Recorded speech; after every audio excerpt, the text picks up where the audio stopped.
let's go ahead and get started because we have a really packed agenda today. Welcome everyone to the Purple Line Corridor Coalition's 2021 annual meeting. I'm Sheila Somashaker. I'm director of the Purple Line Corridor Coalition, and we really appreciate you all coming and spending a couple of hours with us this morning. We have a really great and packed agenda for the next 2 hours. But before we get started, we'd love to know who we are in the room with. If you could each enter in the chat your name, your organization, if you have one, if you have an affiliation, and one phrase about why you're here today, then that would just help us kick things off knowing who we're in the room with.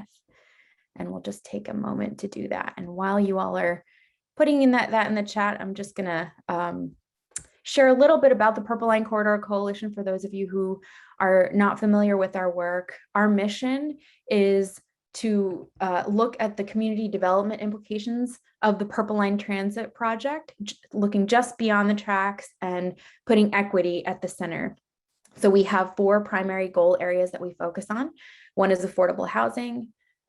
2 is small business preservation and growth. 3 is workforce development. And then the 4th is vibrant communities. So we committed to those goals that are very high level and very ambitious a few years ago. And we've since been taking those ideas to action through partnerships and through action teams that really leverage the strengths of partners across different sectors to achieve the results we need to in the time that we need to.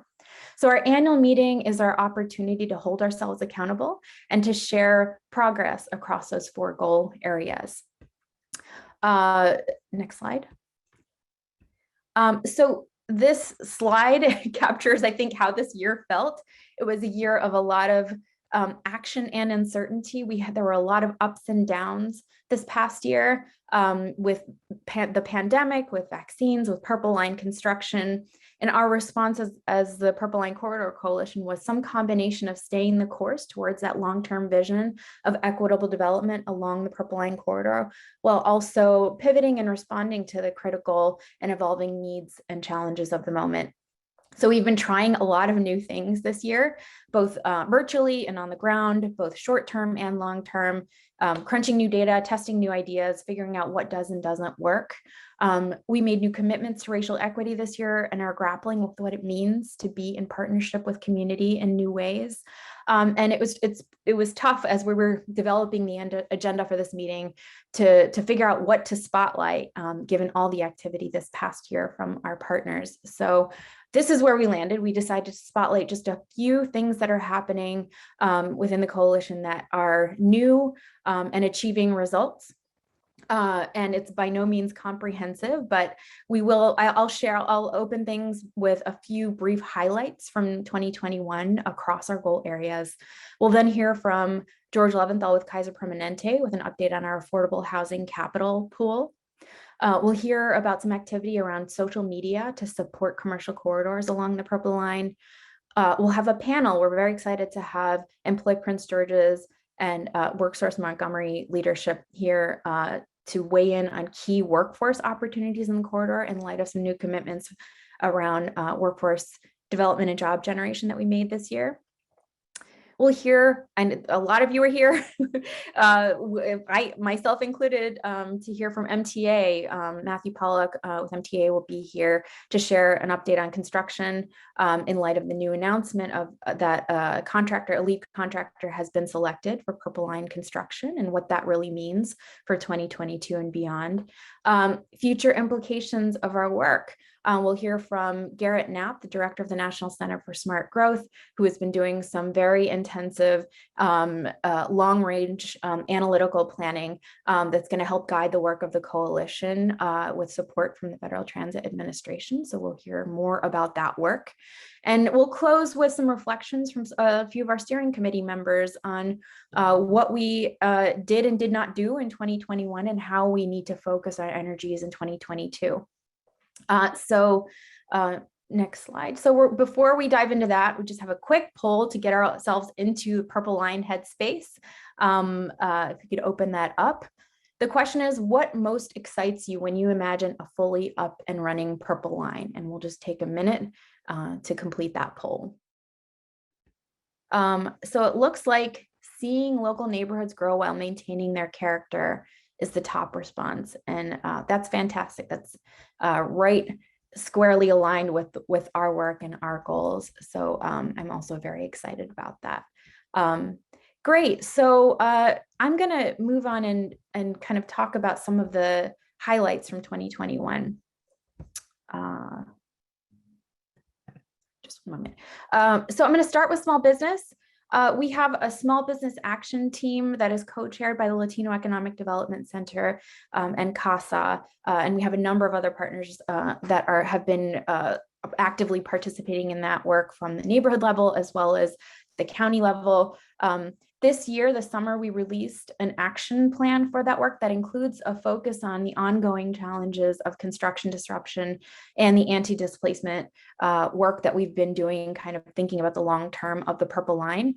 But it also puts pandemic recovery, both short and long term, center stage, because that really has been the most immediate threat facing the small and micro businesses along the Purple Line corridor, really focusing in on 6 areas of the Purple Line where you have a high concentration of small business owners of color, patrons of color, with an equity lens on that work. So we released that plan in the summer, and this fall we've been making progress across 4 sets of activities that we set forth as goals. And we'll hear more about some of the elements of those activities later in the meeting. In the chat, you'll see a link to the Small Business Action Plan if you're interested in reading more about that work and if you're interested in joining us in these efforts. We really honed in on a focus on commercial corridors this year, as I mentioned, in these 6 equity areas, recognizing that locally driven planning and capacity is needed to build strong relationships with small businesses, and which helps us with our goal of supporting individual businesses and focusing on the neighborhoods in which they operate and strengthening commercial corridors themselves. So we've been looking at place-based management models, including Main Streets, which we've been doing some walking tours, talking to experts like Mary Means, who invented the Main Streets model, and we'll continue that learning journey in the year ahead. On goal 4 in the area of vibrant communities, we've really been in pilot mode. It's a kind of a kitchen sink category, but placemaking is a central strategy in that work.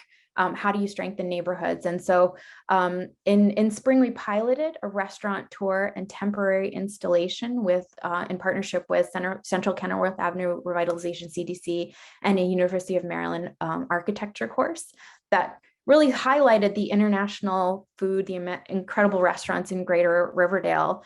And it was intended to drive traffic to these restaurants when things were still at having capacity limitations and such. So it was a one-day event that was the culmination of a semester of work. And we learned a lot from that event in terms of what it takes to really do placemaking as a coalition. And it was a foundation for some new social media efforts in Greater Riverdale that really took off this fall, which we'll hear a little bit more about later in this meeting. In 2022, we're going to try to think expansively about vibrant communities and make that a significant goal to have activity in that space, including engaging artists and thinking about neighborhood character, but also thinking about the nuts and bolts of pedestrian safety and station access as the Purple Line fully resumes construction.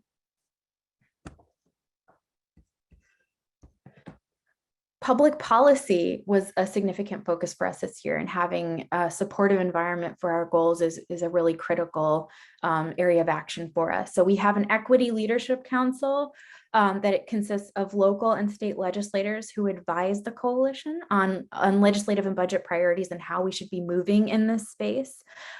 We have a policy work group that includes advocates from organizations that bring different kinds of expertise and who really are leading the partner-led mobilization and the development of policy priorities every year. So in 2021, we did some active mobilization for the first time, again, with our partners at the helm, honing in on a few different priorities, but the primary focus of the mobilization was on preserving state and county funding for affordable housing. And we did that through partnership with Community Development Network of Maryland, but also some of our partners took a lead role in county advocacy. And as a result, in a very challenging fiscal environment, we were able to preserve and even grow state and county funding that was available to support affordable housing.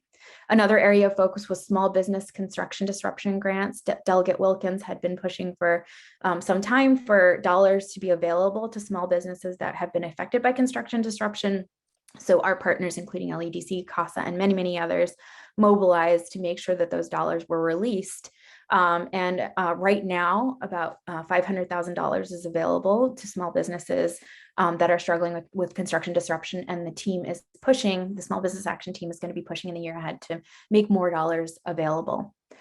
We have policy priorities that encompass housing and small business this coming year for 2022, but we've also included some priorities in the workforce development space, given, again, new commitments around jobs and job generation that we'll hear more about later in today's meeting. Affordable housing, what can I say? There's been so much activity in this work. We have a housing accelerator action team that is a couple hundred strong at this point. The co-chairs for that team are officially Enterprise Community Partners, Kaiser Permanente, Housing Initiative Partnership, and Montgomery Housing Partnership, but many other organizations and some elected leaders and the county housing agencies are also very active in driving this work. We have a zero net loss goal that was laid forth in our 2019 housing action plan, that essentially there are, at the time, were 17,000 units affordable to households earning under about $70,000 a year within a mile of the Purple Line corridor. And we want to make sure that we, at the very least, maintain that number long into the future. So we have taken a really intensive focus on pipeline this year, really building that pipeline of projects to get us to that zero net loss goal, with Vonette Harris, our new housing development specialist, at the helm of that work, bringing development expertise and working with property owners and municipalities and counties and many others to help untangle the technical elements of that and make it possible for affordable housing to happen. We closed out a very significant 2-year initiative called Accelerating Investments in Healthy Communities. It was a national effort led by the Center for Community Investment and funded by Robert Wood Johnson Foundation. And Purple Line Corridor was one of 6 communities that were part of a 2-year transformative effort that really changed the way that we approached affordable housing preservation and growth. As part of that work, we just this past year focused on the issue of distressed and aging multifamily properties in the Purple Line Corridor. We have forthcoming a 2-year roadmap to help us ensure that we are not just preserving and producing housing, but really looking at quality housing, regardless of race or income or documentation status, and how we can be pushing for that best future, given the unique needs of distressed and aging multifamily properties and the tenants who live in them. And finally, we've had a focus on raising and deploying capital. We need dollars to be able to actually make these affordable housing projects happen. And we have a capital pool that we'll hear a little bit more about in a moment. But we have deployed directly through our work roughly $4 million to support roughly 600 units in the corridor. And we are every day, again, this team is identifying new opportunities to be pushing us towards that North Star of zero net loss. So I'm going to pause here to spotlight one of our super partners. Kaiser Permanente is on our steering committee. This past year, they made a very significant $5 million investment in our affordable housing capital pool. And in addition, they've dedicated $1.4 million in community grants along the Purple Line corridor, and $1.5 million towards a Greater Riverdale place-based investment. So they are a very active partner in this work, as well as a significant funder of this work, which is so critical. So with that, I will introduce George Leventhal, who's the Director of Community Health at Kaiser Permanente, to share a little bit more about this work. George, take it away. Sheila, thank you for that excellent overview. I've been involved with the Purple Line Corridor Coalition from the very beginning, when Garrett Knapp came to visit me back when I was on the Montgomery County Council and outlined the idea that the two counties and the state ought to make sure that as this new transit line gets underway, that all the benefits are shared broadly by everyone in the community. We've seen, especially in the Washington, D.C. area, that the benefits of transit-oriented development are not equitably shared. We still have a substantial east-west economic divide here in the nation's capital area. We've seen tremendous investment and growing wealth in communities like Ballston, Clarendon, Bethesda, and yet around the metro map, you see areas on the east side like Suitland or Capitol Heights where you haven't seen the investment, and communities that are still struggling with a legacy of redlining and segregation. And so with the new transit system underway, as Sheila outlined, we want to make sure that the benefits are equitably shared and that those who have waited for decades to ride the new transit system and to get the increased mobility, access to jobs and entertainment, being able to ride the Purple Line to a basketball game at the University of Maryland and not have to worry about traffic. So many benefits that are going to come, but at the same time, because the Purple Line will make communities more attractive for investment, that can also, I'm going to go to the next slide, please, assembling capital for affordable housing. Next slide, please. So we are anticipating significant upward pressure on rents and land costs and housing prices. And so for that reason, Kaiser Permanente has been actively involved in the coalition because we are committed to population health. We're committed to addressing social determinants of health and making sure that not only are we providing direct care to our members at our medical facilities, but that we're also addressing social determinants of health in the communities that we serve. And stable housing is one of the most important social determinants of health. And so Kaiser Permanente convened and shared the leadership of the Accelerated Investments for Healthy Communities, which Sheila mentioned, which was funded and sponsored by the Center for Community Investment. And that effort has transformed and merged with the Purple Line Corridor Coalition Housing Action Team to form the Housing Accelerator Action Team, which, as Sheila said, our goal is no net loss of the 17,000 dwelling units estimated to be affordable today within 1 mile of the Purple Line for families at or below 60% of area median income. Next slide. So as I mentioned, we anticipate high pressure on rents, home prices, and land values along the route, and we have a very active initiative. The Housing Accelerator Action Team meets every other month with about 150, they don't always come to every meeting, but we have a mailing list of about 150 very serious and credible practitioners in the affordable housing and community development fields, nonprofit and for-profit housing developers, substantial participation from both county governments in Montgomery and Prince George's, bankers, lenders, CDFIs, community development experts to accelerate a pipeline of affordable housing projects. And as Sheila mentioned, we've retained Vonette Harris, our housing development consultant, to work with property owners, developers, and lenders to advance projects into the pipeline. And my company is now contributing $5 million to the revolving loan fund for affordable housing in the Purple Line Corridor, which is administered by our great partner, the National Housing Trust, very experienced, incredible practitioner in this field. The size of the lending pool is now $10 million and growing. I had an excellent meeting last week with a banker who we've been cultivating, and I'm anticipating positive news from that bank. And just today, I made contact with a foundation president where there's also a great prospect of investment. So we're anticipating that the fund will continue to grow, and that from the fund and also from grants and technical assistance that Kaiser Permanente and others can make available, our goal is to engage with at least 1,000 new or rehabilitated dwelling units each year through grants, loans, and or technical assistance. So that's our goal for 2022, is to work with at least 1,000 dwelling units. And here are examples of the types of projects that we are already engaging with, financed through the PLCC HAT loan fund. So these are 3 apartment complexes.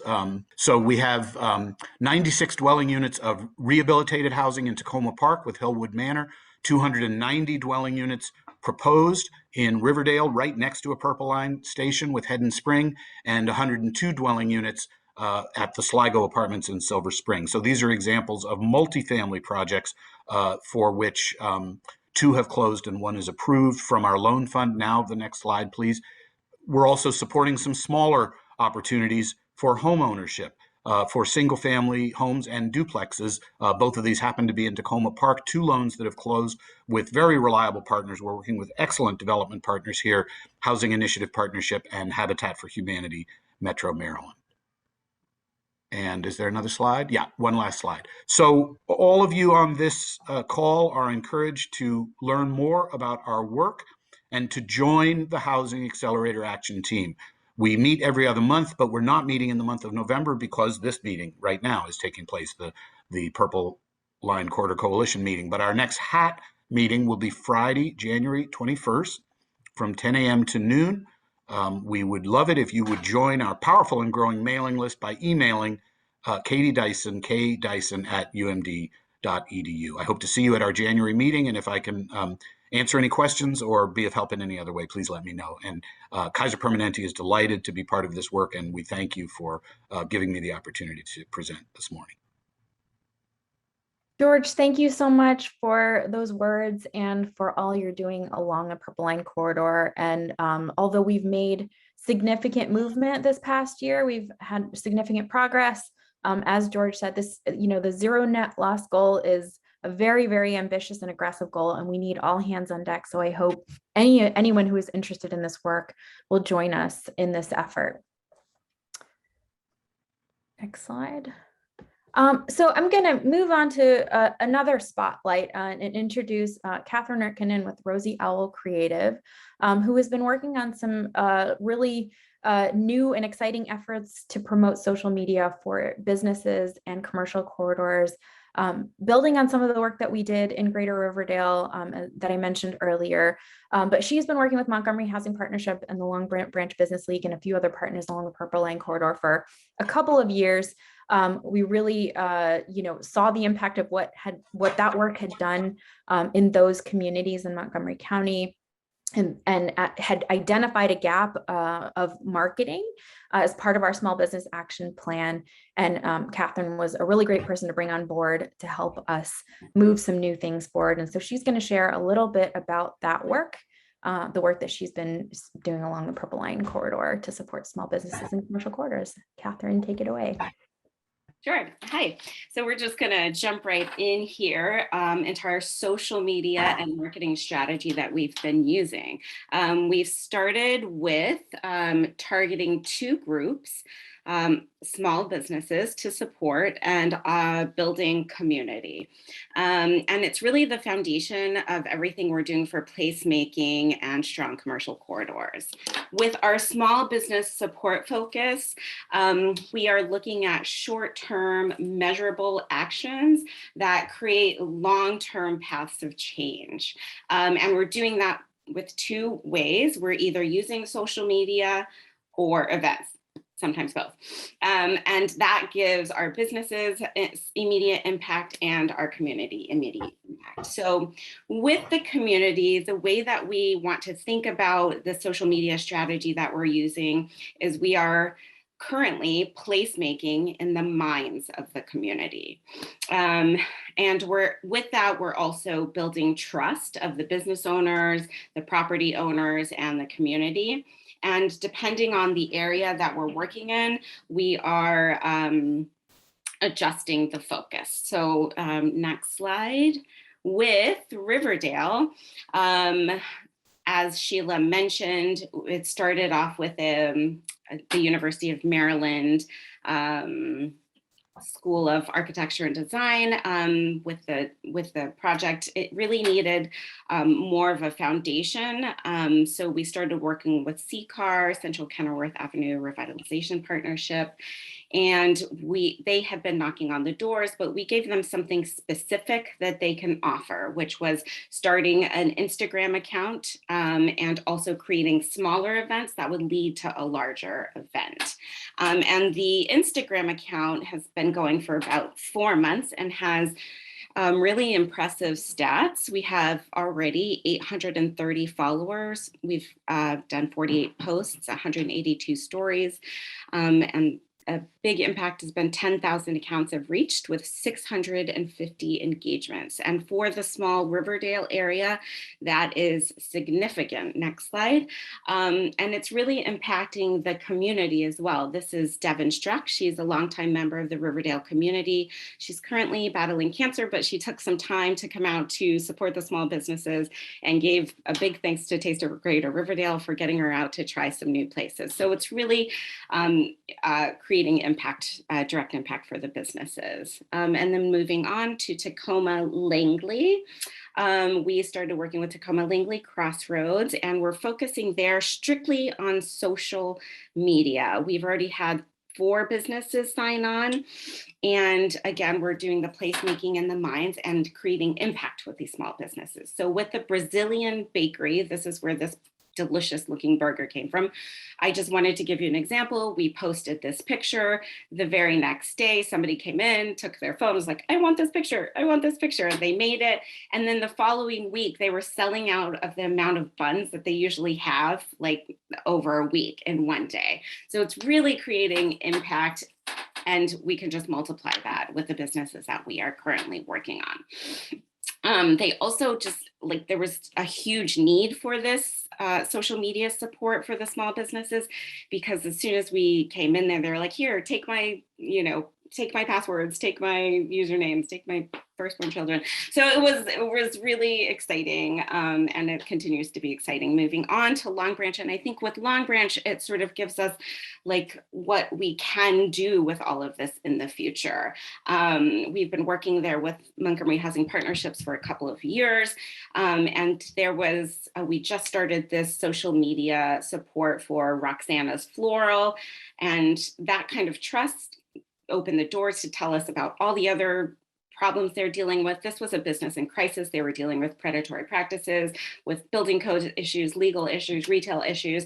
And we were able to bring in the partners to support them with LEDC and MHP and our retail marketing expert, Bobby Boone. We were able to do that. So moving to the future, we have to think about what we want to do across the corridor with these sort of bigger umbrella modes of communication, like Taste of Greater Riverdale.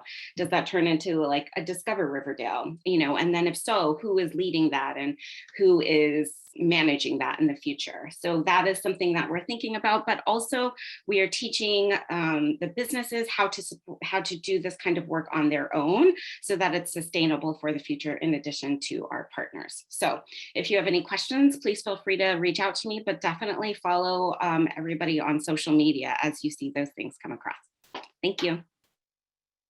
Thanks so much, Catherine. We're really excited about the traction that this work is getting. I think it's the foundation of so much work that we want to make happen in the small business and placemaking arena. And it really lifts up the importance of relationships in this work. And just kudos to you and to CCAR and to Montgomery Housing Partnership and all the other folks who are working at the neighborhood level to support small businesses. So taking a pause here, there's so many people in this room. I think we have 112 people in the room right now. If you could each share something good and important that your organization or you as an individual are doing within the Purple Line corridor or did this past year, we'd love to hear more about the full spectrum of work happening. Again, we just don't have time into our meeting to highlight it all, but would love to hear a little bit about that. And while you're all chatting, we'll keep the agenda moving. But I think it would be great to kind of see that. So we're going to pivot to workforce development. This is really exciting for us because this has been a goal of ours for a long time. But this year we really committed to some specific movement in this space and engaged the county workforce leadership, as well as community colleges, school systems, libraries, service providers, and many others who have been working on these issues in the county and in particular communities for a very long time to really decide what is it that the Purple Line Corridor Coalition can do in this space. So I'm going to hand it off to Steve Brigham, who is our public engagement lead for the coalition, who has been leading our efforts to build the strategy, to share a little bit more about that work and the strategy we have in place. Great, thank you, Sheila. And good morning, everybody. Delighted to be here. Very exciting what's been going on with the workforce goal area over the last year or so. And I'm really honored to be hosting in a panel Walter Simmons and Anthony Featherstone, who I'll introduce in a minute. But what I wanted to do very quickly first is just summarize top line kind of where we've landed on workforce development over the course of this year. So if I could have the next slide. We spent the spring and summer doing research, interviewing about 20 stakeholders from across the corridor, and came up with a long-term kind of strategy framework on where we should be and how we should be thinking about workforce development for the corridor across both counties as kind of a system.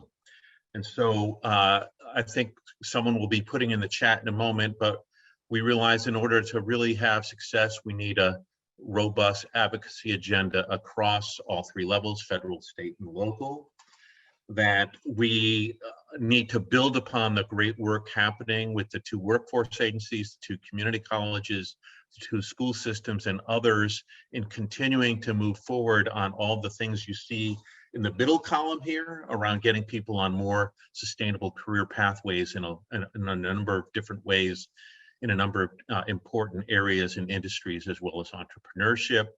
And then we can't forget the folks who need workforce development supports and services the most because they're in low wage, low skill jobs. They may be unemployed, underemployed, and have real challenges in terms of attending training, accessing broadband. And so we need to make sure that we've got the right workforce support systems in place as well. Next slide. After kind of validating that long-term agenda with key stakeholders in the corridor, we then developed from that, well, what are the things the coalition can commit to in a 2022 moving into 2023 timeframe?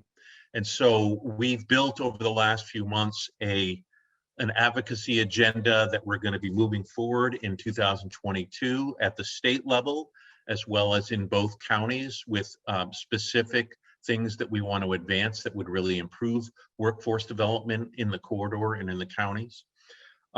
We realize that a really important population in the corridor a really important population or demographic is immigrants in the corridor. And that a lot of them have real challenges even in knowing about workforce services, being able to access them, being eligible for them. So really wanting to focus on that, wanting to really ramp up the outreach and promotion of workforce services with greater coordination across agencies and organizations doing this great work, re-engaging with Maryland Transit Administration as well as with the new construction firm on figuring out, can we be back in conversation about how we fill some of those construction job pipelines with corridor residents and workers, as well as county residents and workers. And then something that we'll talk about in this panel around really leveraging some new mobile job centers that are coming on. And we will be doing some research over the course of the next 12 to 18 months to really figure out how we can expand our agenda. But without further ado, I want to introduce Walter Simmons, who's president and CEO of Employee Prince George's, as well as Anthony Featherstone, who is executive director for WorkSource Montgomery. They play critical roles in both counties in helping to keep in robust ways the workforce systems going. They've been really great allies of ours as we've been thinking about, well, what does this mean across two counties in a kind of a narrow corridor that we really care about. So good morning, Walter. Good morning, Anthony. And folks should know that Walter is actually doing this meeting from California, which means he's 3 hours behind us, which means he had to get up really early to do this panel. So really appreciate that, Walter. We only have a fairly short period of time, so I want to really kind of have you weigh in on some important issues here. So the first question I have, and it links to one of the areas that we're really focused on going into 2022, and that is understanding more about what is the primary focus of your agencies, WorkSource Montgomery, Employ Prince George's, regarding immigrants in the county, in your county, and how that might be relevant to immigrants in the corridor. So let me start with you, Walter, just to make sure that you're fully awake, and then we'll move to Anthony. Well, good morning. Good morning on my end. Early morning, but it's an honor to be here. Thank you, Steve. Thank you, Sheila, for having me. Our primary objective is to get people employed, get people on a pathway to a livable wage. Prince George's County went from 3.4, 3.9%, 3.7% unemployment prior to the mandated closures in March of 2020, up to 10.9% unemployment in August of 2020, and now down to about 7.9%. We know that our low-skilled workers, our workers with barriers to employment, like maybe English is their second language, are seeing the highest rates of unemployment and the lowest wages when being employed. So our focus is to ensure that everyone in our county has access to the services, workforce development services, training services, to gain employment. So we've created 3 sets of programs. We have youth programs for 18 to 24-year-olds who are not in school, not employed. We have a smaller program with in-school youth, juniors and seniors that are not on track for college or the military to ensure they get employed or in a workforce program within 90 days after graduation. We also have specific demographic-specific programs, including our newest program, which is Career Pathways for All for immigrants, refugees, asylees, and English language learners. And then we have sector-specific programs focusing on transportation, healthcare, construction, IT, hospitality, and professional services. So we're trying to meet the needs of specific demographics and then connect those demographics and people to jobs in the top industries in our county. All right, Walter, let me just ask a quick follow-up. So can you say just a paragraph about the Career Pathways for All, kind of what's entailed in that, especially for immigrants? So Career Pathways for All has a program coordinator, Ariana Lindo, a new member of our team. Again, the specific populations are Prince George County residents who are eligible to work in the U.S. That fall into one of the following categories: being an immigrant, being a refugee, being an asylee, being an English language learner, or someone residing in their household, i.e. like a first-generation U.S. citizen. And the services range from training services we can pay for and occupational skills training. We have a partnership with Kaiser Permanente. Right now, we're training people on CNA and community healthcare workers as a pathway into the healthcare industry. We have partnerships doing transportation and logistics for CDL training. Also, we've seen the news articles on Amazon and Peloton, these warehouses helping people get jobs in this growing distribution industry. We also provide access to our rapid reemployment grant. So if someone's unemployed, they can go to an employer and let the employer know that they qualify. If the employer hires them, they qualify for up to a $15,000 grant for hiring an unemployed Prince George County resident. So a number of different types of services related to that for those eligible populations. And we have a full-time coordinator that is looking for referrals and contacts and to help people get back to work. Great, thanks, Walter. And I was glad to see when that that new program rolled out this summer. Anthony, and so folks should know that Anthony started in his position just this year. So shorter time in that seat, but doing really transformative things already. Anthony, what's been the focus, or what are the areas of focus for immigrants for WorkSource Montgomery? Yeah, thanks, Steve. I think that's an important question. A lot of our priorities are aligned with Walter and employee Prince George. We just want everybody to have equal access to opportunity. And I think we're taking a few steps, some similar to EPG, but I'll talk about a few. And I'll look inward first. But we want to make sure that with the diversity in Montgomery County, from folks from all different ethnicities, walks of life, that speak many different languages, that our staff look like our county does and speak the languages, or as many languages as possible, so that we can have a relatable group that can connect with various demographics throughout our county. So I'm proud to say that we do have a super diverse team that speaks I think up to 8 languages at this point, which is very important to us from a diversity standpoint as we built our team over the last few months. And I think, also talking about staffing, we've heavily invested in the community impact team. It's similar to EPG. We don't want to just sit back and wait for folks to come to us. We want to take our services to the community and market awareness in different pockets, that may not have as much awareness of what's going on through our American Job Center network as possible. James LeBlanc, I see him online. He's our community impact manager. So, his job is as well as, his coordinator's job is to kind of be everywhere all the time, building partnerships with faith-based, community-based organizations, making, presentations, throughout our county in different, pockets and different communities to make sure that folks know who we are, what's available, and more importantly, how to seamlessly access our services at any given point in time. And then I think, number 2 is just creating smart partnerships. We have partnerships for young adult programming with Latin American Youth Center, as well as Identity, 2 organizations who do great work in serving the Hispanic and Latino populations, working with the Literacy Council of Montgomery County to create bridge programs where folks are receiving English learning services coupled with basic computer skills trainings.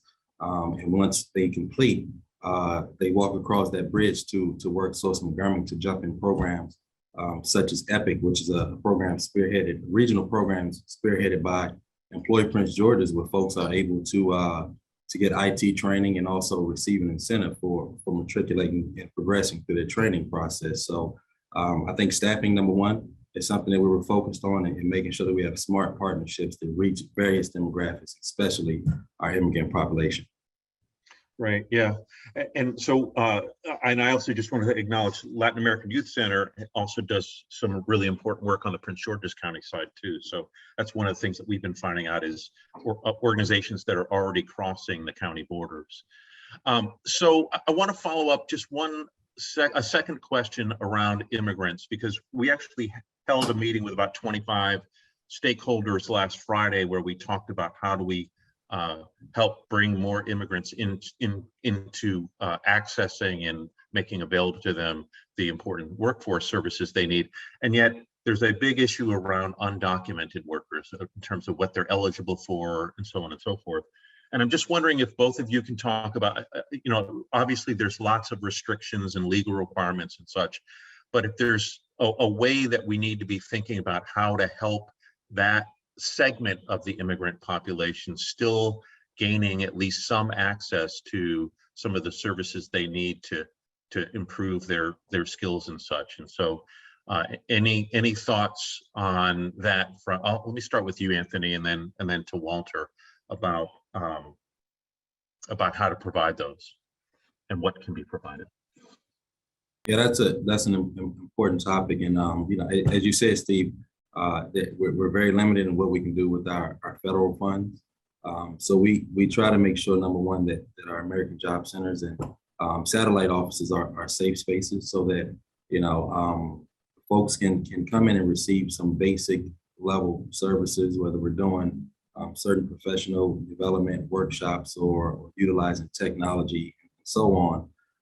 But our focus at this point, because we know that there's a demographic in Montgomery County that needs services that's undocumented, is to work with our locally elected officials, our county executive, to see if we can pilot some programs to do more with our undocumented population. But We offer some basic services, and we are undertaking some exploration with our local officials to see if we can do some pilot programs. But it's a topic that we're still figuring out and still working through. But I think we're having a lot of important conversations that'll lead to some action and some outcomes in the near future. Great, thanks, Anthony. Walter, anything to add there? Yeah, we're in the same boat as Anthony, working with our residents, all our residents, to help people move towards a livable wage. The American Job Centers, AJCs, as Anthony mentioned, you don't get asked in the job center on your citizenship status. You can come and get access to computers to do job search, do resumes, to engage with employers, and then we kind of put it on the onus of the job seeker to communicate with the employer on their citizenship. But they can come get access to all of those free services, workshops, orientations, job fairs, resource rooms. But as Anthony mentioned, some of those intensive programs that are supported by federal funds, we aren't able to provide those supports, federal and state funds. So I think there's an advocacy opportunity here to identify what can be done, especially with state level funds. But we have partnered with El Poder de Ser Mujer as one of our principal contractors for our Career Pathways for All program. We've identified that entrepreneurship is an opportunity here because if you have an EIN number, you can participate in our entrepreneurship program through El Poder. We do 2 cohorts per year. So we realized hey, we might not be able to use funds for traditional workforce employment, but we can use our funds to help people create businesses, and they can just file and get an EIN number, and then we can provide those supports. So we do 2 cohorts per year in our entrepreneurship program, and each cohort ends in a pitch competition where the winner wins $1,500 to grow, expand, or launch their business. So we're doing all the things we can, offering the free services to American Job Centers, identifying what funding is available for other supports, but we're also focusing on entrepreneurship as a pathway to supporting our households that for residents that aren't U.S. citizens. We also do partnerships as applicable and as funding allows with various entities. So we've done partnerships with Casa de Maryland for construction trades training. We do stuff with El Poder. We partner with the libraries to also offer various services as well. That's great, Walter. Yeah, especially that entrepreneurship angle, because there's obviously a lot of immigrants that end up doing that either by choice or by having no choice, right? That's what they've got to do. So glad to hear that. And I would be remiss to not say, we're also certainly hoping that at the federal level that Congress and the president can find a way to kind of unlock the jam that we've been experiencing for years around undocumented workers and getting more immigrants into the country or eligible for these kinds of things. I want to move to, I know we only have a few minutes left here. So both of you have made a kind of a joint commitment, as I understand it, around creating mobile job centers, going back to something I think, Anthony, that you said a few minutes ago around the importance of bringing services directly to the residents rather than having them have to come to you. So I'm wondering if both of you can talk just a little bit about kind of where that stands right now. I know it's supposed to roll out in 2022. Each of you may be on a somewhat different timeline. But in particular, kind of how are you thinking about these mobile job centers? What will they be focused on? And obviously for us, we have a real interest in seeing having there be stops along the Purple Line itself as part of your regular schedule, and just kind of how you're thinking about how this mobile job center will migrate around each of your counties. So let me start with you first, Walter, and then go to Anthony. I think you're right. And one thing I'd like to say is, one thing that's going to be unique in our area is Anthony and I, WorkSource Montgomery, employed Prince George's, are dedicated to regional efforts to advance our community. So we're doing a lot of teamwork and regional partnerships leveraging our relationships to advance both sides of the purple line. So, you know, and part of that is I think Montgomery lost 20,000 people out of their workforce from pre-pandemic levels. We lost about 25,000 people from the pandemic. And so Anthony and I both said, you know, we have to not only help upskill those who are coming into our offices and our website, but we need to engage those people that have dropped out of the workforce, that 20,000, 25,000, so almost 50,000 people combined in the two counties, to re-engage them, get them connected to resources, and get them back into the workforce. We partnered together to purchase mobile units in Prince George's County. The mobile unit will be operated through American Job Center. Mobile unit will be operated through our community development department.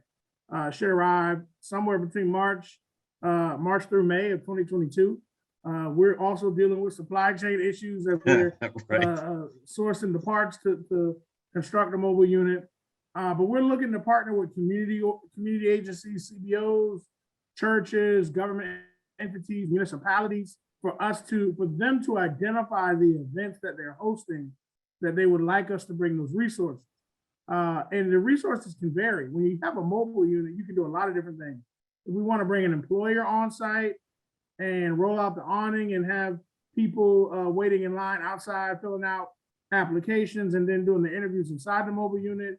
If we wanted to facilitate some kind of career readiness workshop, if we wanted to do some kind of resource event, if we wanted to do an expungement clinic, if we wanted to have CCAR or HIP or the University of Maryland facilitate some kind of resource, but they didn't have the facility, we could joint partner and facilitate those. Could be something with the Literacy Council. I see my good friend Lindolfo. So if we wanted to be something from Casa de Maryland, Lindolfo, you know, there's a lot of different opportunities that we could do. This is just basically providing a mobile job center that bring those resources. So I'm looking to partner with Anthony. I'd love to have some events along the Purple Line where we can bring both units to one event. But it's really about, you know, getting people back to work. And if they can't access the resources at our brick and mortar centers, bringing the resources to them. But one of the big things that we'll need, Steve, is we'll need the community to engage us and let us know what events they're having, where these will be beneficial, so that we can have targeted outreach and maximize impact. No, that's really important. And certainly what we hear in both counties from residents or CBOs is that a lot of folks along the corridor have challenges in getting to the brick and mortar. So it's great to hear. Anthony, what about on the Montgomery County side? What's your timeline? What's your focus? What are you looking to do? And really glad to hear that you and Employ Prince George's are kind of doing this in tandem. Yeah, so I think Walter summed it up well. And we're along the same timeline. They're dealing with supply, chain issues across the board. So hopefully at some point mid to late spring. But we took a look at our plurality maps in Montgomery County when it pertains to race, ethnicity, and income.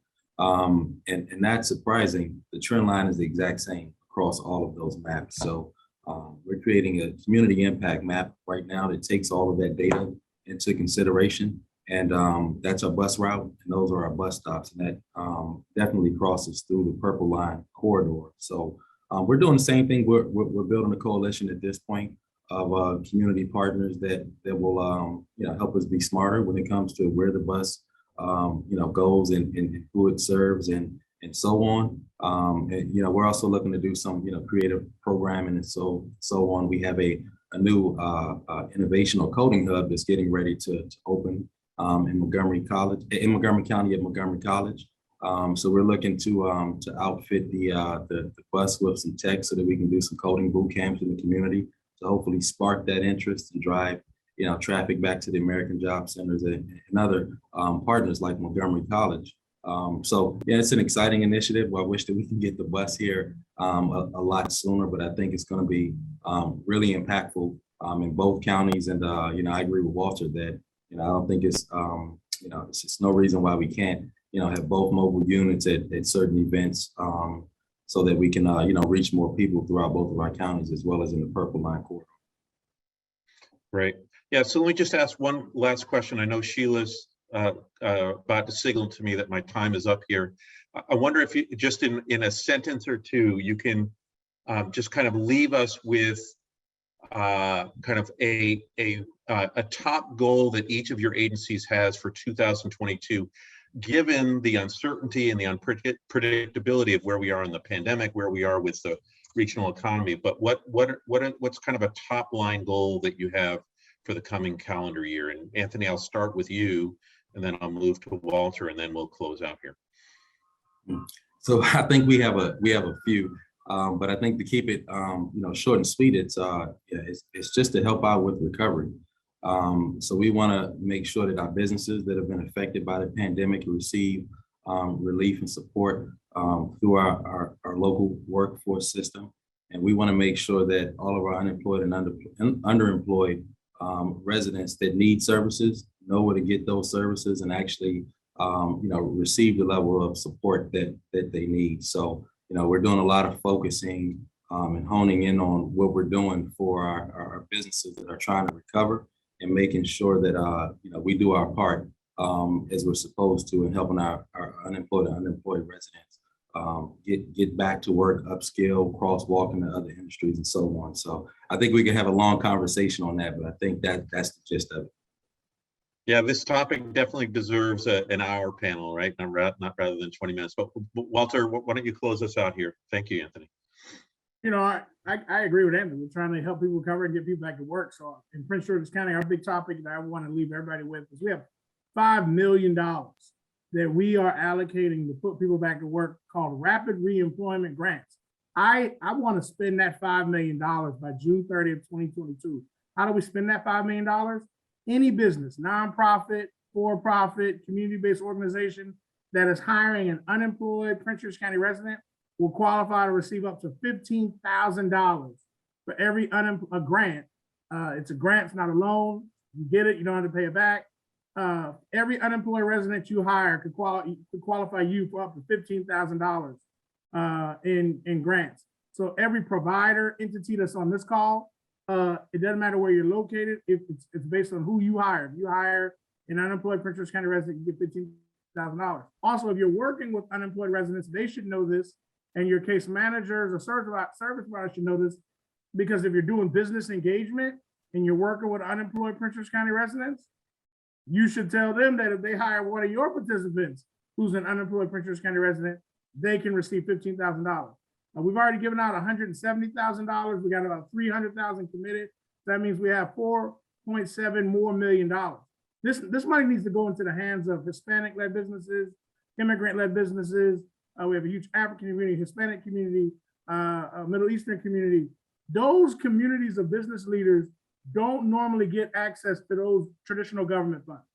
And that's a huge immigrant community in the Purple Line Corridor. There's a lot of businesses in the Purple Line Corridor. If they are hiring an unemployed Prince George's County resident, they should be connected to this resource to bring financial resources and qualified employees to them.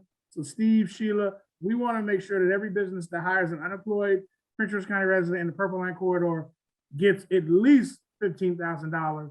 But we would love to distribute $1 million throughout the corridor. So we want to work with everybody on this call to let sure the unemployed residents know that they have this golden ticket from Prince George's County hanging around them, and know that let every business know that there's money for resources. And so if they have a job opening right now, they need to complete our application online. I'll put it in the chat so they can get up to $15,000 per person. Hire 10 people, get $150,000. So that's the biggest initiative on our end. That's fantastic, Walter. I can just see you. You get $15,000. You get $15,000, like the Oprah show, right? All right, this has been great. Wish we had more time. Walter Simmons from Employ Prince George's, Anthony Featherstone from WorkSource Montgomery. Thanks for sharing your wisdom, and thank you for your leadership in this very difficult time for both counties. Have a great day. Thanks, Steve, and thank you so much, Walter and Anthony. As you know, the leadership of the workforce agencies in the two counties, it's really heartening to know that you are invested in the importance of having a Purple Line specific strategy, and we're excited to work with you and the many other leaders who have been helping to give shape to that plan to really turn that into some action commitments in the year ahead. the next portion of this meeting really focuses on the Purple Line construction and long range here. We'll hear first from Matt Pollock, but before I dive into that, I want to give a shout out to Purple Line Now, representative on our steering committee. They've been an incredible partner in advocating for the line's construction and keeping us all in the loop on what's happening. If you don't follow their newsletter, I would encourage you to do so, and we'll put that in the chat. So with that, I'm going to introduce Matthew Pollock, who is with the Maryland Transit Administration and is the lead on the Purple Line construction project. We're very, very excited to have you here. Appreciate you making the time. It's a very busy time with the new announcement, of the new construction contractor, and I know we're all very eager to hear the latest. So thank you so much for being with us this morning. Really, thank you for everything that you all are doing at the coalition. I mean, it's really important work that you're doing. And I am just pleased to be able to give you an update. It has been a busy year on the Purple Line, and we certainly do appreciate your ongoing support as we have been transitioning. Rather than burying the lead, I'm gonna start right again with the most important news that we released recently. Click. All right, working closely with Purple Line Transit partners on the resolicitation. We have announced the best value selection of a new design builder on Friday, November 5th. That selected design builder is Maryland Transit Solutions. Maryland Transit Solutions is a joint venture between Dragados USA and OHL USA. PLTP and the state, we still have a lot of work to do over the next few months to secure the new financing and get the amended P3 agreement ready for execution. The updated project cost and schedule is still under development and will be solidified within the package going before the Board of Public Works, BPW, in the coming months. Following an anticipated BPW approval, commercial and financial close is anticipated in the first quarter of 2022. From that point, MTS, our new design builder, would begin mobilization, starting with the administrative quality and safety staff, and then begin ramping up in a purposeful manner to eventually get up to their full-scale construction operations. While this transition is ongoing and continuing, the state will continue with all of our interim construction activities. So let's talk about that. Hopefully, you know that the state has been managing ongoing Purple Line construction for the past year. While utility work isn't instantly recognizable as being associated with the Purple Line, this work is critical to the project and the overall schedule. I want to note that individual utility relocation activities, they don't lend themselves to switching contractors or construction activities midstream. So, as a result of that, our work, the MTA-led construction work, will continue into 2022. And in some cases, it's actually going to overlap with the work that our new construction contractor, MTS, will be doing as well. Now, talk a little bit about construction. We split the areas up in this particular manner for Montgomery County. In the Bethesda Chevy Chase area, our primary activities has been with the Sleaford Road underpass, which is scheduled for completion in early 2022. In the Littonsville area, Woodside, we've basically been doing some tree clearing and site prep to get ready for the sewer and water line relocations that are going to take place along the CSX corridor. Silver Spring's been kind of busy. We've continued our utility relocations from Bonifant Street all the way to Sligo Creek Parkway. Those relocations have been sewer, water, gas, Pepco, and our telecoms. We have, as I'm sure anybody in the area has noticed, implemented a long-term one-way traffic pattern shift on Bonifant Street East to accommodate the ongoing relocations. And we are also in the process of doing a whole bunch of sidewalk replacement along Wayne Avenue. In Long Branch, we've continued, excuse me, our utility relocations along Piney Branch heading towards and onto University Boulevard. Now we'll show some photos. On the left, you see our Sleaford Road underpass. It's got a bit of a shiny coating on it now. That is the anti-graffiti coating being placed on there, hopefully to discourage graffiti or at least make the cleanup a little quicker. The photo on the right is what Bonifant Street looks like. The work we're doing while we have our one-way traffic pattern. This happens to be some gas work that's happening along the line. Photo on the left shows some of the sidewalk work we're doing. If I'm looking at that photo, it looks like we have the International Middle School immediately to our left, and that is, I believe, the gym straight ahead and on the left as well. On the right photo, just a view of what this work looks like on Wayne Avenue, some of the utility pipe work that we have underway. It goes down quite a bit. And then moving a little further, we see the water relocation work that's taking place at Sligo Creek Parkway. That has been quite a big effort. Apparently, there's a lot of solid rock right in that area. So it has been a rather, I don't know if the right word is tedious, but it has been a rather extended effort to break through all that rock in order to get our relocation going well with the water. And then just another quick look of what it looks like, how deep we're going. We have our sewer relocation happening up on Piney Branch Road. Switching over, continuing east into Prince George's County. We split it into these general areas when we talk about construction. University Boulevard has been very busy. We've continued the relocations all the way starting back at Piney Branch Road. We're heading all the way up to Adelphi Road. We're relocating water, sewer, gas, power, and communications. You may have seen continuing work around the Northwest Branch Bridge. We're doing the final pieces, the storm drain installation and the roadway widening. You'll start to see some lower levels of asphalt starting to be put on there. And so we have about 3 months more work there at the Northwest Branch Bridge, and then at some point, the new design builder is going to switch traffic over onto the new bridge and start construction on the old bridge side. Over in College Park, we've been working closely with the University of Maryland to continue our utility relocations on the campus.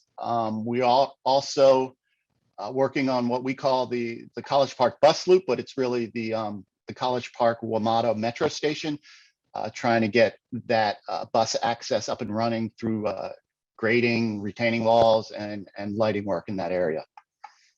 Riverdale and New Carrollton is another busy area. We've been basically doing utility relocations from River Road all the way pretty much to Ellen Road. Water, sewer, gas, power, and communications. Somewhat a lot of the same, a lot of traffic impacts, and we appreciate your ongoing considerations of those impacts. And lastly, at the Glen Ridge Operations and Maintenance Facility, what we call the OMF, we are continuing to work on getting permanent utilities into the OMF so that we can start commissioning the building and getting ready to outfit it from the inside and get it ready for occupancy. Just to note, we have implemented on Veterans Parkway a new traffic pattern recently. We are in the process of installing a new 66-inch water line relocation across Veterans Parkway, and that is actually a very large effort. Takes about 15 months to complete. So from there, switch to some photos. Trying to get a broader shot. Both of these, left and right, showing our utility relocations. On the left, I believe that is gas work on the right is, of course, Pepco overhead wires, part of the work that you see as you drive up and down University Boulevard. Matt, just to interject here, we have a couple Yeah. minutes left. This is really great detail. Just 2 more minutes. Thank you. Oh, excellent. No problem. On the left, you see we're getting that College Park bus loop ready. On the right, we are trying to finish that barrier wall for the Campus Drive underpass with the CSX. And again, some utility relocations and the heavy construction work going on at the operations and maintenance facility. Just a reminder, we have been keeping our outreach activities, keeping in touch with our elected officials, our stakeholders. We're continuing to do briefings for the county and the state officials, putting out our social media posts. And of course, we have outreach at purplelinemd.com for any questions that you may have. We also have a phone number that is available on our website. So with that, we're good to go. So thank you, Sheila, and thank you everybody for having me. Matt, thank you so much for all you're doing to keep this project moving. It was great to get that detailed update. I know we'll all be staying tuned to your website. We'll make sure we send out the recording slides afterwards for anyone who wants to stay up to date on the construction as we learn more about the timeline and all of that, which we know is top of mind. So thank you so much for being with us, Matt, and making time for us in your busy schedule. So thank you. There's so many implications to Purple Line construction resuming at full force in 2022. We wanted to ask you all, just take a moment in the chat. If you live in the Purple Line corridor, or if you just love a community in the Purple Line corridor, what makes that community vibrant? This is really, it's a conversation question, but it's also really useful information for us as we think about our vibrant communities goal. What is it that that we should be celebrating and enhancing and supporting that currently exists in these communities? So go ahead and share in the chat the name of the community and what you think makes that community vibrant. And we'll, while you're doing that, keep the agenda moving. So this was, I'm going to say, this was an area where we really struggled. We wanted to include all of the long range planning that's happening in the corridor as part of this meeting. And there's just so much between the Adelphi Road, UMGC's Purple Line Area Sector Plan, Silver Spring Downtown and Adjacent Communities Plan, and Prince George's County Cultural Art Study, all of which have engagement happening this week. We'll share the websites for those plans in the chat. Montgomery County Thrive 2050 is a comprehensive planning that's been happening, and Prince George's County map amendment is again a very significant countywide effort that is going, and all of these things are going to shape the Purple Line corridor for many years to come. So we couldn't squeeze that into the agenda today, but we'll make sure that the information about these planning processes and the incredible work that's been happening is shared with you all. County economic development plans have been either finalized and released or are near completion for both counties. These are things that we should all be staying in tune to as we align our efforts to what the counties are doing. And we can go to the next slide. With that, I'm going to hand it off to Garrett Knapp, who has been doing, who's been leading a very significant effort funded by the Federal Transit Administration, bringing some research capacities and skills to this long-term work. So Garrett, take it away. Well, so let me begin once again by saying how great it is to see everybody who's joined this coalition and who's participated in this thing.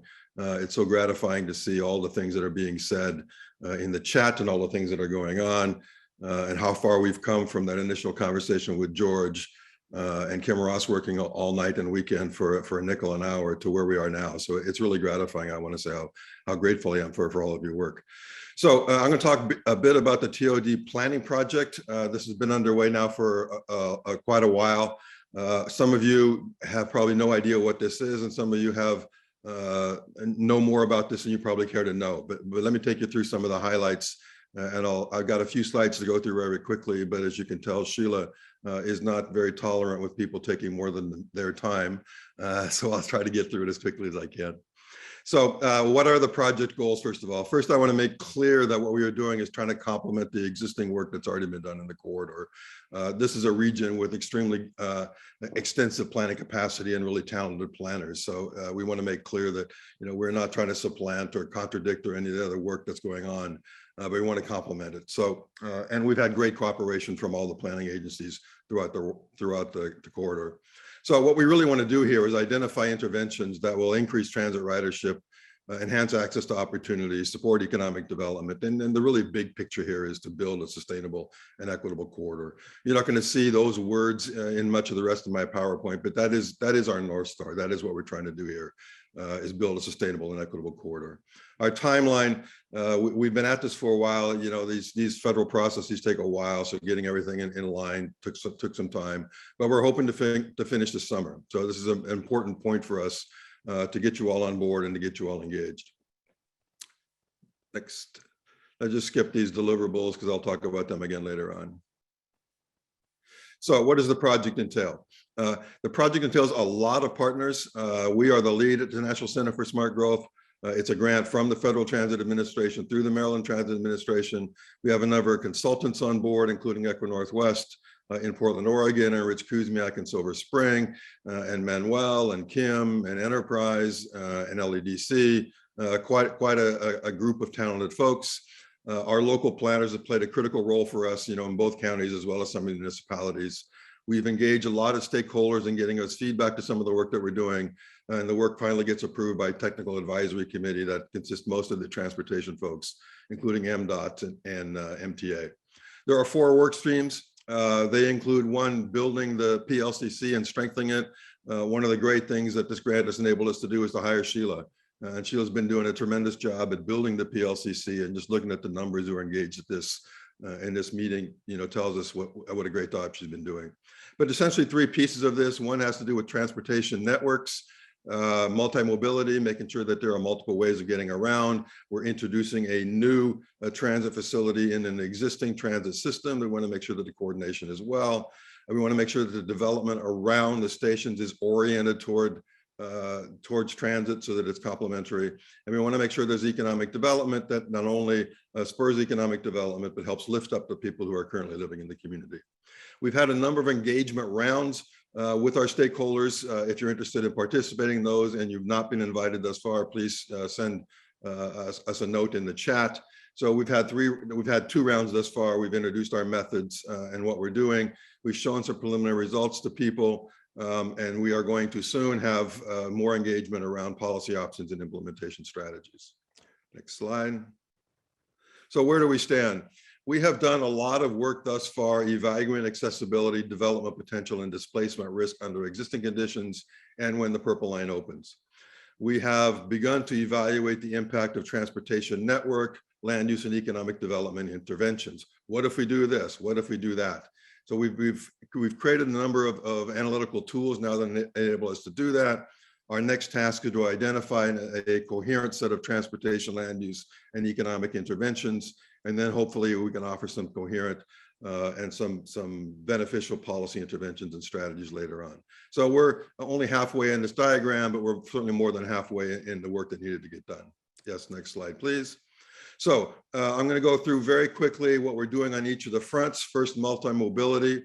The first thing we did was try to introduce the Purple Line into the existing transit system. And we found, not surprisingly, that the Purple Line increases access to jobs and points of interest. Points of interest is really a term of art in the transportation community that says everything you need to get to. So not surprisingly, the Purple Line does that. It doesn't do it uniformly, though. And if you look at some of the maps that we've produced, we show that the greatest increases in accessibility are around Littonsville and Riverdale and New Carrollton. And this has probably more to do with the existing transportation system and the bus networks and the connectivity between the Purple Line and these other systems than the Purple Line itself. On the pedestrian environment, a tremendous amount of work has already been done by both counties and planners in the municipalities. We're able to show using our analytical tools that if we reduce speeds, we widen sidewalks, we add crosswalks, and we do things to make things more pedestrian friendly, we increase accessibility to the stations, to jobs and essential needs and services. And we can identify that now, who gets better access. So we have a bunch of analytical tools that allow us to look at, what if we do these kinds of things, who benefits and how do they benefit? The challenge here will be identifying the options that are most attractive, because there are so many different ways that we can enhance the pedestrian environment. I don't need to tell you this system, this new light rail line is going into a suburban fabric, and that suburban fabric was really not meant for, originally designed for transit accessibility. Next slide, please. On the bike front, again, a lot of work's been done in this area. We're trying to complement the existing work that's been done in the 2 counties. Once again, our analytical tools allow us to demonstrate that if we build new lanes and trails and so forth, we can increase accessibility. We can identify where that increase in accessibility goes and who gets benefited from that. There's a lot of gaps that remain in the bike network, especially on some of the long distance connectivity. There might be a little bit of an irony here that some of the increases in accessibility in the bike network may be outside the corridor, so that you can get from the Purple Line to the far reaches of the corridor in the 2 counties. On the bus networks, there's been less work done in this area. I heard from a workforce perspective about how critically important this bus work is. We've demonstrated our tools are able to show that small changes in the bus route network and bus headways can really have large impact on transit accessibility. So this is where we think there needs a lot more work to be done. But we think there's a real opportunity here for the Purple Line to better coordinate bus connectivity in the area. And there'll be some difficult decisions that are going to have to be made, particularly for bus routes that parallel the Purple Line. So on the TOD front, the real estate front, if you will, we've identified and begun to test a number of policy interventions. So we explored the potential for upzoning. We've explored the potential for MPDU requirements or inclusionary zoning. We've explored the potential for development subsidies, and we explored for how rent premiums might change the real estate environment, in part due to intentional placemaking, and in part simply due to the increased accessibility in the Purple Line. So we've induced inclusion. We're testing inclusionary zoning in Prince George's County, and we're testing some of the parameters of the MPDU requirements in Montgomery County. So some preliminary findings in this regard, and again, I could show you 50 slides here, but I'm going to show you one. So the Purple Line's impact on development potential, our model suggests result in a 10% increase in the sites that are feasible for development. We also have identified sites that were increased and our potential for development could develop at higher densities. Dense, low cost effective mid-rise apartments are feasible on large sites. Upzoning, we think, could have a very big impact on housing potential. Of course, we're concerned about displacement as we think about the development potential, but we think that residential development could outcompete non-residential development, particularly in some of the mixed-use zones. We're finding, I think, we're a little encouraged that our model suggests that the Purple Line development potential is perhaps greater than people have thought about in the past. And we may be on the precipice of more widespread redevelopment in Prince George's County. Of course, the upside is this potential for redevelopment. The downside is we really need to be worried about residential displacement. And that's why the work of the Housing Action Team is so critical. Next slide. On the non-residential side, on the office front, we think that the office market remains relatively weak. There is overdevelopment in the office market, and it continues to have an uncertain future as the COVID pandemic doesn't seem to be going away. We think there's some potential for some reuse of some potential office space, but we think that there is potential for a new office development on the 2 ends of the corridor, but not so much in the middle. The retail sector seems to be rebounding more quickly. We are concerned about the availability of affordable retail space throughout the corridor. Mixed use with retail on the bottom isn't feasible everywhere on the corridor as we've been testing it. And finally, we think there's some potential for light industrial development, particularly in Littonsville and in New Carrollton, where we think the land is zoned for industrial development and the market should support that kind of development. So economic development, the key industries, don't have to emphasize this. We all know This region is really good at eds, meds, and feds. But we think, next slide, we think there's really potential for growth in the healthcare sector in the corridor, for biotech development in the corridor, and for quantum computing, where the University of Maryland is really making some significant resource investments in this area. So as that is true, and I've talked about things in general, we know that things differ by station area. We've identified the employment clusters throughout the corridor. I don't have time to highlight them all. We know that the character of the economy in New Carrollton is really quite different from the character of the economy in Bethesda. Same thing in Silver Spring, same thing in College Park, but we have some very strong employment clusters, and we think that they are going to create some real potential for economic development along the corridor. So you've heard from others, so I don't going to spend a lot of time talking about the workforce development strategy. Steve, and through his work with his other colleagues, have really done tremendous work here, and the strategies and the actions in place. It was really phenomenal to hear what's all going on in this arena. It was one of the slowest arenas for us to get moving on, but I think that the momentum here has really been tremendous. On the small business support strategy, we have a small business development plan. I believe it's up on our website. If not, somebody could perhaps put it up on the link. We're really excited about the potential for place-based management, sort of along the Main Street model, so that small business support isn't just, you know, firm by firm by firm, but it's for regions, and it's for clusters, and it's for places. And we've heard from many people now supporting our notion that placemaking and business support strategy really need to go hand in hand, that's the best way to support businesses, because you want places where people want to walk, where they want to visit, where they want to live, where they want to shop, and that's probably the best thing that we can do for many of the businesses along the corridor. So what are our next steps? Right. So first, we are continuing to refine and exercise our analytical tools. We brought to the fore some really interesting tools on the redevelopment side, the real estate market side, as well as the accessibility side. Our next task is to develop integrated policy. Oops, policy is such an important word here. I decided to use it twice. Policy options and strategies. So as I talked about before, we're able to experiment with upzoning, with MPDU requirements, with investments in sidewalk, with investments in bikes, with economic development policies. Our next real big challenge is to try to put them together in some sort of coherent ways, so that the corridor develops in ways that we'd like to see become more sustainable and equitable. Once we've done that, and this is the key point I guess I want to make today, is that we need to get your feedback on these policy options and strategies. Once we get these together, we're going to float them. Technical analysis can provide you a lot of information, but they don't give you guidance. And what we need to know, and what we need to receive from all of you, is some feedback about, well, what if we do this? How much, where do we land on the trade-off between development and redevelopment, and our concern for opportunities for new housing and new employment, and our interest in preserving the residents and the businesses that are still there. That kind of policy impact or decision making can't be done by technical work alone. We need to have all our stakeholders involved in that conversation. Next bullet. Once we've done that, we've got the feedback from you, and we identify some policy strategies we want to pursue. We'll develop finance and implementation strategies, and finally, we need to organize for implementation. One of the real interesting things about this project, at least to me, is that it is a project led by us at the university, but really involves a lot of different actors in the counties, the public sector, the private sector, the not-for-profit organizations.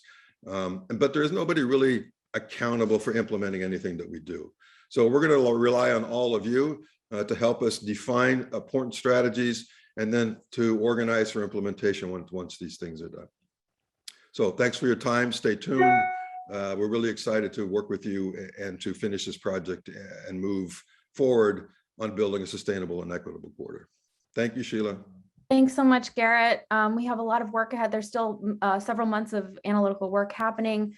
but obviously some work for us to really take this work that's happening to action.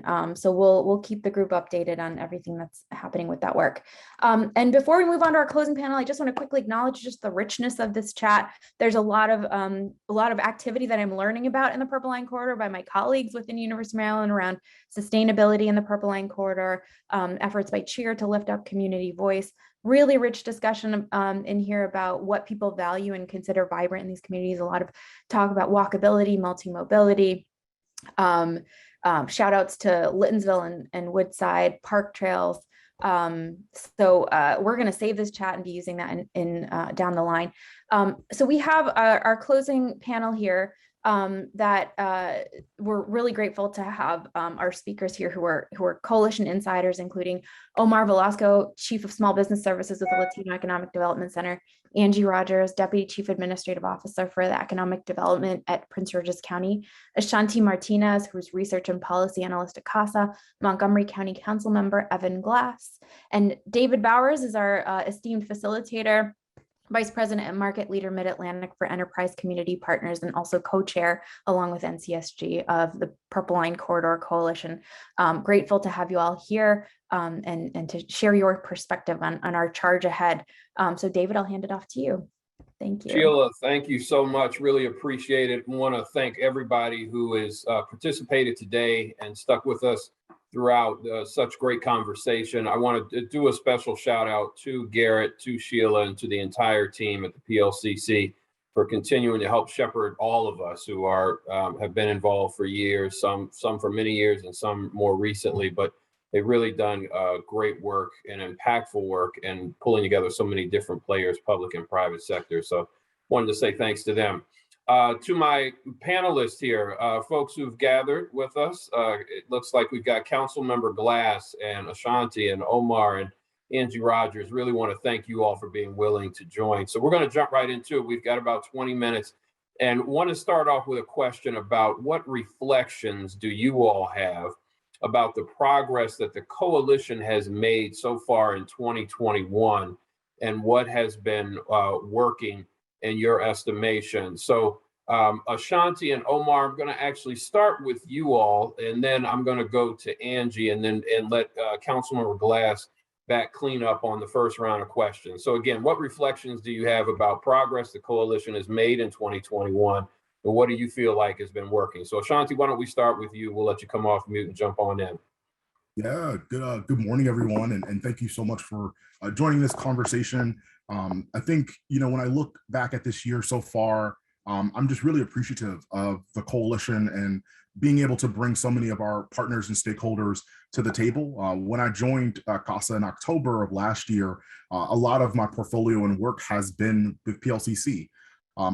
Communities that we represent at CASA, where our members live, are east of the Purple Line communities. And this project is really an opportunity to propel these communities forward economically, but also as a opportunity for us to figure out how we can sustain and preserve a lot of the affordable housing that's in the region, and be a model for the nation as well as the region on how we do that well and how we can stop. So I've been really encouraged by a lot of the work that we're doing, particularly within the HAT and the Distressed Properties Working Group that has been propped together because of some of the concerns that we've had in Prince George's about distressed properties.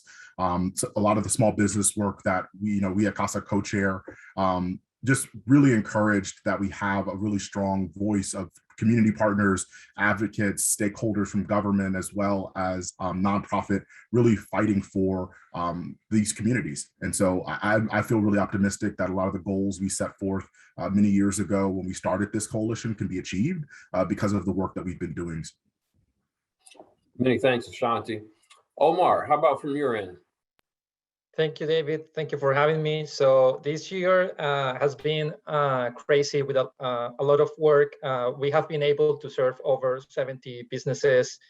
And initially, prior COVID, our idea was to deploy also loans at 0% interest and help these businesses impacted by the construction. But it turns out that COVID brought other sources of funding like grants, and we focused on assisting businesses to apply for the PPP loans, for the county grants, like the one in Prince George's County that recently was deployed by FSC First.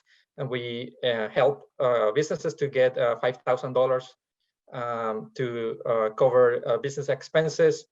And we have been able to also fundraise more resources to support our own work. So initially we had one business coach and one outreach person in the corridor and working in both counties. And now we were able to hire an additional coach that is going to focus on the Prince George's County side and other in the Montgomery County side.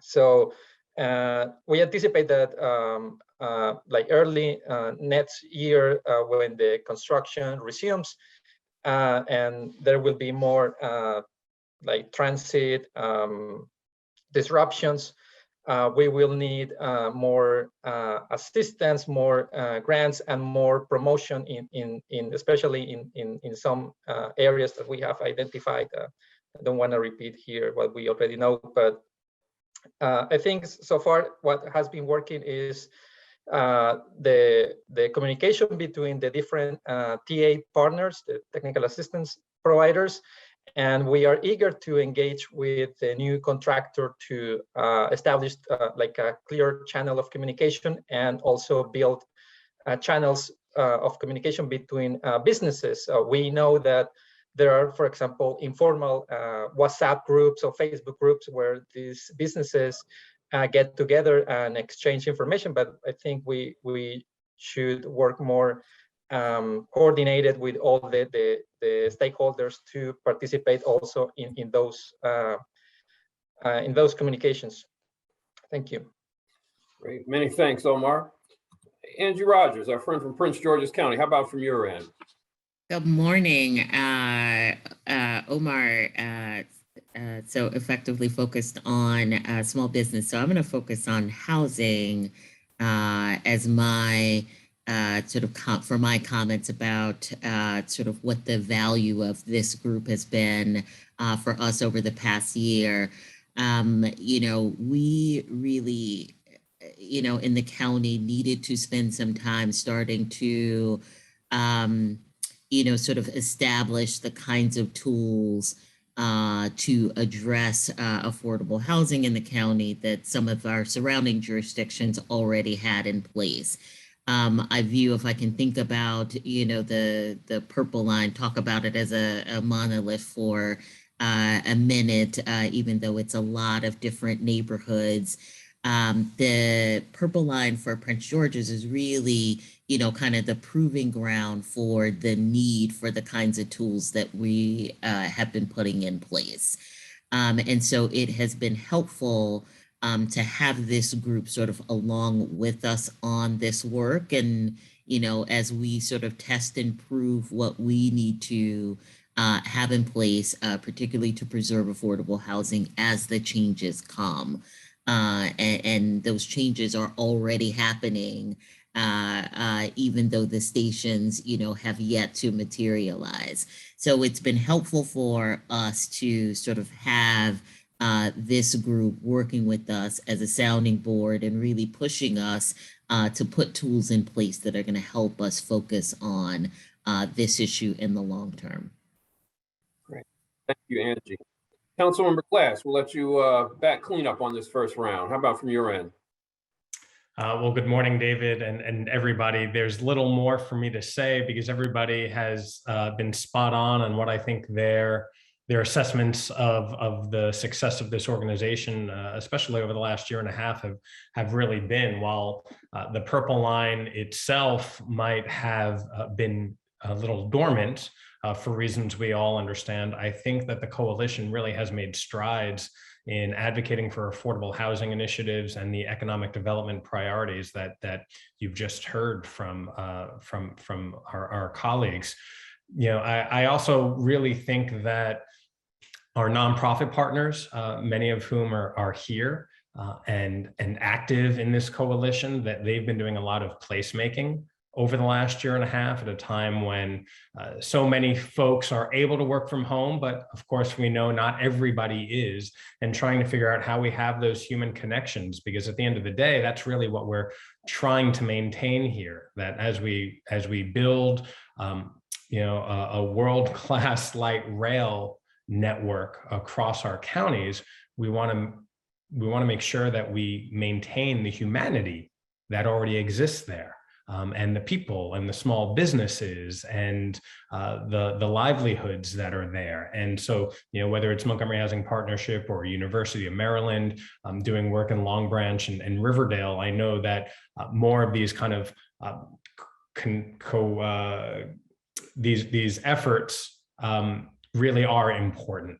And as we emerge from the pandemic, we're going to need to look for more of these opportunities, whether it's in Long Branch, in Littonsville, especially here in Montgomery County, or areas across the border in Prince George's County as well. And so as we just keep looking to see how the construction, once it begins again in the spring, how that affects and impacts our communities, making sure that we don't lose sight on the people who are currently living there as we continue to build for the people who we know will move into this area.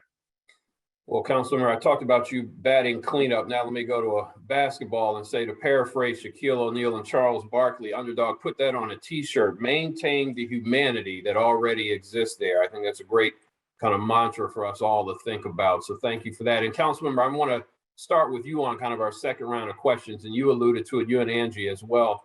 The notion of the delay of the construction, and now, kind of picking back up with the construction, restarting with the selection now, new contractor. Talk a little bit, I'm going to ask all of you all, and I'll start with the council member and kind of go in reverse order to go to Angie next. What does it mean for the corridor that the Purple Line construction is restarting now? What did the delay mean, and what does it mean now that it's restarting when we think about the efforts of the coalition and some of the goals? Well, I think there was a collective cheer a few weeks ago when the news was finally announced, and some of us had known about it, and we've spoken with the new partners and the concessionaire just to kick the tires, if you will. But as more members of the community found out about it, there's excitement. But I'll flip the question a little bit and recognize, or we have to recognize, that there are people, and more importantly, businesses, that are still operating along University and some of these other streets that remain a problem. I'll share some news with everybody here, the scores of you that are with us now, that when we come back from Thanksgiving, so almost in 2 weeks from now, I'm going to be introducing a piece of legislation at the County Council, the Montgomery County Council, to provide for almost $250,000 that will work with, be working with the Latin Economic Development Center to provide grant funding for the businesses in Montgomery County that have been affected by the Purple Line. And this is state money that will be coming through the county and LEDC. It is, I will say, in large part due to the grit and determination of Delegate Janelle Wilkins in District 20 here in Silver Spring, Tacoma Park. But now that has been approved by the General Assembly and the governor, we're going to start dispersing it. And so not only is light at the end of the tunnel for the actual project, but those businesses, small businesses along the corridor, are going to start getting relief too. So that's exciting. Thank you, Councilmember. Angie, how about from your end? So, yes, collective cheer, definitely from our end. When I think about, a place like New Carrollton, and I think about, the sort of sentiment from the county, from the Prince George's County perspective, has always been that, a lot of our places like that have been sort of on the verge, for a long time. And New Carrollton is one of those places, right, that we have, because of the transportation options that would flow through New Carrollton, including the Purple Line. The Purple Line kind of seals that. we envision it as the sort of gateway from the region to the East Coast, and envision it as this hub for jobs and transportation and housing, and that it can be this really big thing, for the county that we've been waiting for, that starts to create the kind of value that we see in the rest of the region, creates the opportunities that we've seen in the rest of the region for a while now, but haven't really seen fully materialize in Prince George's County. So having this sort of, this hurdle, getting over this hurdle is a big thing for us. I will tell you, I'm glad it's happening in a moment where we started to take some of our tools more seriously and really start to push them out of the gate. So I think about our right of first refusal tool that we really operationalized this year, and we think it's going to be hugely important for multifamily housing along the Purple Line, for doing that preservation work.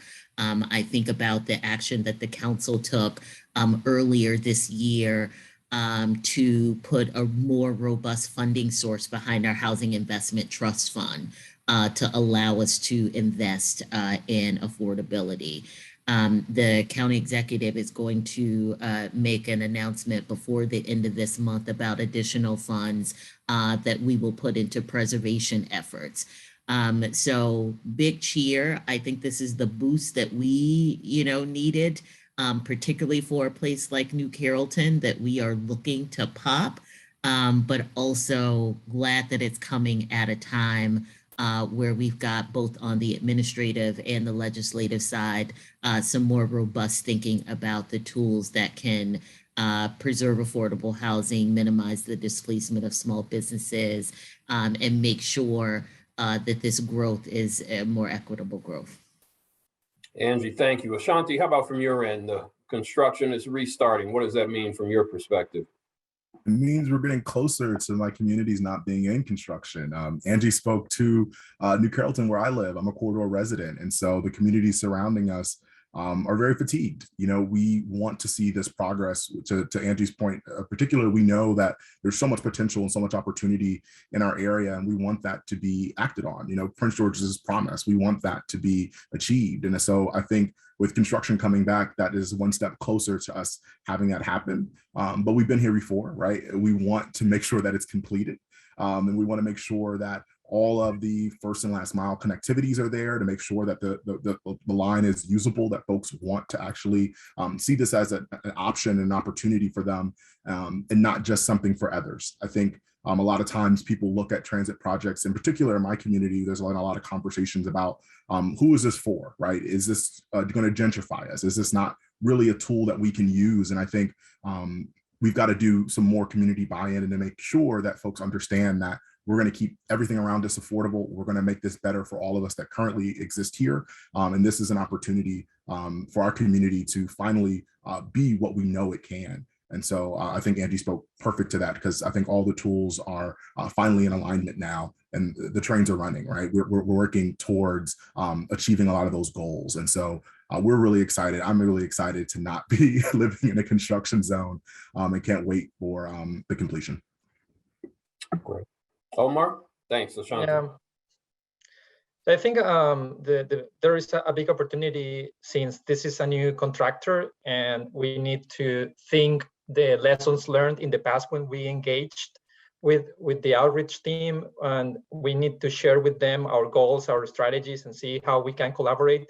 And maybe this is also an opportunity for some of the businesses in the corridor, if the contractor and subcontractors are able to offer procurement opportunities, or they are willing to sponsor some promotion and marketing initiatives. So I think it's an opportunity, but as well it's obvious that this is going to create more disruption and more losses for some of the businesses, and that are already hit by COVID. Omar, thank you so much. There's a discussion about a light rail, and we talk about trains. So my job is to bring the train in on time. So we've got, according to my clock, 6 minutes left. And then we're going to hand it over to Sheila at 2 minutes before noon. And so I'm going to ask each of you all to take about 75 seconds to answer this question. What's on the 3x5 card? And Angie, I'm going to start with you and then go to the council member and then go to Omar and Ashanti. So the question is, what's on the 3x5 card? And what we mean by that is, what do we need to focus on most intentionally? And I'll use the council member's language to make sure that we maintain humanity, to think about what Garrett said earlier about making sure that we have a sustainable and equitable corridor when all of this is done. In 2022, where would you say, if there may be 99 things, but here go 1, 2, 3 things that we've got to focus on with laser focus to make sure that we're going to be successful as a coalition. So what's your call to action to the group of folks who are on the line? So Angie, we'll start with you and then go to the council member. All right, so my focus is on growth and using this as an opportunity for growth in the county, but balancing that with good policies, good housing policies, good small and minority business tools that will prevent displacement as we experience that growth. Thank you, ma'am. Council member. Well, David, my focus is on making sure that this corridor brings economic benefit to the counties, the region, and the communities, and is beneficial not only to future residents, but also to the residents who currently live there. And that goes back to the humanity aspect of public work, because we are investing billions of dollars, and we just have to keep asking ourselves, who is this investment for? And it needs to be for all of us. Many thanks, sir. Appreciate that. Omar, how about from your end? I think we should focus on communication. So we need to coordinate even better with the new contractor, with all the stakeholders, and also create communication channels among the businesses so we can empower them to advocate for themselves.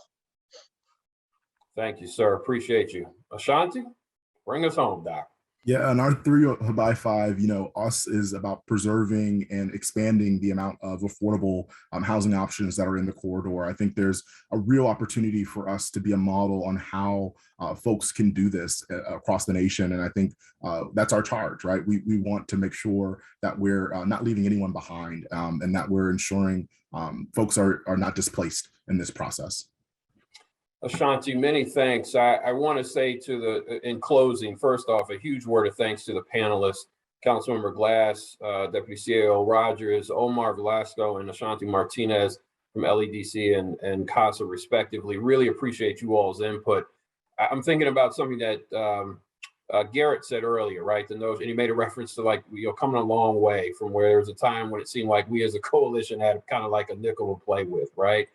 And thinking about Angie's reference to the right of first refusal. When we started some of these conversations, there were tools either that didn't exist or that weren't being used, right, in both counties, right? And when I think about a group like Kaiser, a company like Kaiser, right, coming in and leaning in the way that it has, we have seen progress on both the public sector and private sector side to get towards the goals across the board as it relates to placemaking and the affordable housing and the small business police, again, what's on the t-shirt, right? Making sure that we can maintain that humanity.